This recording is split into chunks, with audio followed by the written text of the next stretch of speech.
Hey Giorgio, my man, it's so nice to have you on the show today. How are you doing? Thank you for having Beautiful, my man, and thank you so very much for being here. Listen, oftentimes, Giorgio, I love to thank my guest for two things, and I do this so often to the point where it has become an anthem for me. So, firstly, I want to say thank you so very much for investing in yourself. You see, you are on this platform right now because you did invest it in yourself. And oftentimes, my man, I love to make reference to the amazing mango tree. You see, some couple of months back, I was on a particular road, and just by the roadside, Giorgio, there is this very tall, unattractive mango tree. And I use the word unattractive because the mango tree's got no mangoes on it, and the leaves were all dry. So I just walked past it. I went my way. But you see, Giorgio, just recently, I was on that same road. And this time around, a lot's changed about the mango tree. The mango tree caught my attention pretty good from a distance, and immediately I got the urge to move so close to it, of which I did, and it wowed me.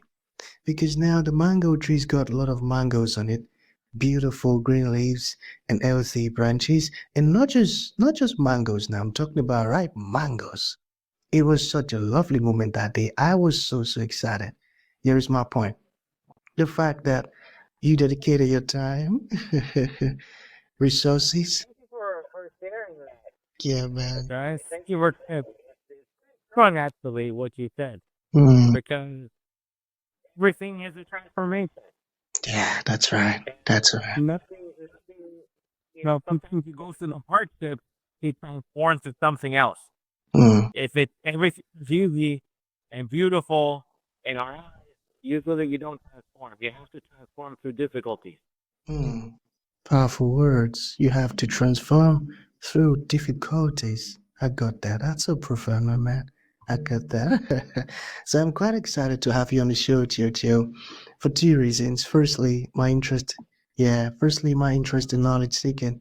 I believe in order for one to transition from a terrible situation to that of a beautiful one, I believe it takes the application of knowledge, quality information, and not just knowledge now, but the application of it.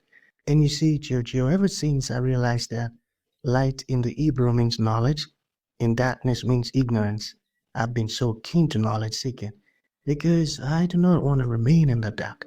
So that's going to make our conversation today very important to me and even to the listeners. The second reason why I'm excited to have the amazing Giorgio on the show is for the sake of the audience. You see, my man, we live in an age where information is as abundant as grains of sand. We've got lots of information flying out there. So these folks trust me for quality, eye-opening, and very important information, of which I am totally convinced that our conversation is going to be insightful and impactful. So, for that reason, my man, let's get started with your introduction. Talk to us about your personal or your professional journey, because right now we are so curious. We want to know how Jojo got here. Then afterwards, I've gotten some beautiful questions for you. Okay, Jojo, my man, over to you. Thank you, thank you, thank you. I can try and say all the things that people would like to listen on to on a resume, but that's not what I'm interested to say. I'm in- I'm interested to saying that I'm a man who has done a lot in my life, as most people have in my age. I'm 50 now, um, but there was a point in my life where I was very down, and through spiritual awakening, I was able to change, come up. And for a long time, I kept it to myself. But recently, I realized that I have to speak out. So I started writing books. And one of the main reasons is to let people know there's a higher power. And all we have to do is let go. Just let go. We're really not in control of a lot of things. How many times have you been in a situation where you push, you push, you push? You might get what you want, but it's not going to be the right thing for you. All you had to do was let go and say to the higher power, whatever you believe in doesn't matter to me because it's one power. It has many names, but it's one ultimate creator. Just let go. Say, whatever thy will is, let it be done for me.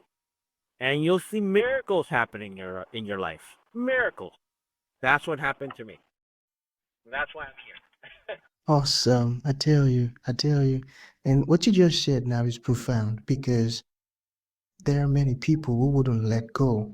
They want to stay in control and they believe they can fix all things and do all things without relying on God. And I love the fact that you said you have to speak out and that's what you're doing. Beautiful. So let's talk about prayer. All right. So, what role has prayer played in your life and how has it shaped your journey? Go and just have to do things because that's the way I grew up. That's the way society tells me. You need to be this. You need to be that. Until I was on the bottom of the barrel, and I mean really the bottom of the barrel. There was nowhere else to go. So if there's nowhere else to go, you have to come up, right? Eventually. Um, so I let go. I let go and I prayed, and I had miracles happen to me. I had manifestations. I wasn't asleep. I wasn't meditating. It was just things happening to me right in front of me. And then for a whole week, people could see me different. For a whole week, people could see me with this energy around me that could not be explained by anybody. But I knew what had happened. I knew I was touched for that one situation in my life. I can't get into details, but I'm just giving you an overview. And it was just amazing. For a whole week, I wasn't walking. I was like flowing in the air, and people would tell me, "What happened to you? You look amazing," or "You look like you gained youth," or "You're so happy. What did we change in you?" A lot of people don't want to hear that God touched me, but that's what happened. God touched you. Beautiful. And that's the power of being in constant connection with your source, your creator. Oh boy, I love that. I love the last part. God touched you. Okay, so what does it mean to you to be like a baby? And why is that so powerful? We go even to the times of the scriptures, let's say, which I don't want to get into religion, but I will at this point. You'll hear that even Jesus says, "Be like a child," because I tell you, so true.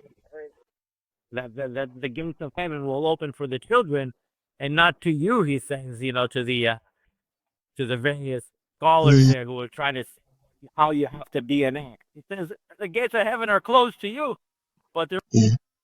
right. It's exactly what's happening in our lives now. We don't have to hear anything from anybody, because all these people that tell us how to be, most of them are not walking the righteous path. So all we have to do is go back to the source.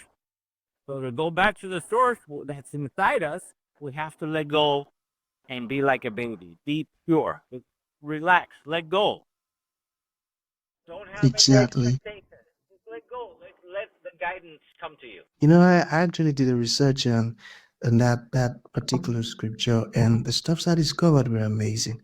But one of the main thing I realized was the dependency of kids on their parents. Adults who want to find their ways around things, but kids got no worries. They just depend on mommy and daddy to get things done for them. And that's one of the most important things as God's child. We've got to depend totally, just like what you mentioned earlier, like letting go of being in charge of your life and let God be the dictator. Let Him be the one telling you what to do. Let Him be the one leading you. That's amazing. I got that. Okay, so we still got some questions here. So, what is that one spiritual principle that's deeply changed your life or the way you lead?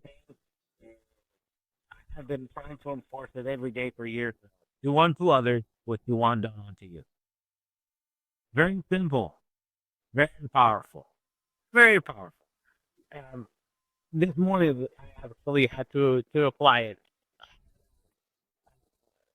He was conversation with a lady on the phone, and I caught myself that I was going with the flow. He was coming aggressively towards me, and I was replying aggressively towards her. And then I realized, I said, "Whoa, do unto others what you want done unto you." So you wouldn't want to talk like that. Anyone talking like that to you, so why you doing it? So immediately I told. The funny thing is, she changed too. I tell you. Wow, wow. It's You know, very powerful. Very, very, very, very powerful. And what stood out is the fact that you acquired the knowledge, you understood it, and you applied it. And now it created transformation in that conversation. That's the power of applying the knowledge that one acquires. That's beautiful. Yeah, so we have just two more questions to go. All right. So, how do you define success today, and how has that evolved over time? It would be what society told me was successful. Either, you attain some type of degree in school, you attain uh, money, something like that. Whatever society has dictated as success. But now I realize success is that you are happy in everything that you do. That's the successful person. So if you're happy because your plants are growing well, that's successful right there. If you're happy because your children are doing the right thing, that's success. Of course, you can put materialistic things in it too, sure, but it's not the end all be all. It's a combination of things to be successful. Got that. As long as you're happy in whatever it is you're doing, you're successful. Okay. That's a profound one. I got that. So, what is one piece of advice you would give to someone or those folks who are feeling lost or disconnected right now? What would you like to say to them? To do, you don't have to have any special ritual. You don't have to light up the candles or the incense. What you found, I like it, but you don't have to. All you have to do is close your eyes, take a deep breath, couple of deep breaths, and just start talking within yourself. Someone's going to be listening. I can guarantee you that. I can guarantee you someone is listening. That's all you got to do. Pray, pray, pray. Beautiful. I got that. But pray with the idea that you've let go. So when you pray, you say, let thy will be done. Whatever's best for me, let it be done. Because most times we don't know what's best for us. We have ego. We have so many things that are clouding our inner judgment. So let go and say, let thy will be done. Whatever's best for me to. Thank you. Let thy I'll will give you be a quick done. example. You might like somebody, a girl, a man, and you say, no, no, I want this person, this person, this person. And maybe you get that person. But later on in life, you realize this person wasn't for me. All you had to do was let go, and the right person would fall. That's so true. And I got that. Beautiful, my man. So to bring this to an end, Joe, what would you like to leave the audience with, like a final thought? And to those folks who like to make a purchase of your books, learn more about everything we've discussed so far, or even ask questions, how can that be possible? To visit my website, GiorgioMichailidis.com. There's a contact there. They can reach out to me, or they can purchase books on Amazon. There's links there. Uh, I'm open if people have any questions, anything they want to talk about. Let them have. Beautiful, I love that. So you've got any final thought to round up with? Though I know we've said a lot, but any final thought? No, I think we said Pray, everything. And I think pray, you've been pray, pray, pray. very positive and very great platform to talk to. True. Beautiful, my man. So that's gonna be the end of the show, Jojo. Thank you for coming and thank you for sharing this beautiful stuff with us. It means a whole lot, my man. Thank you. Appreciate your life. Thank you.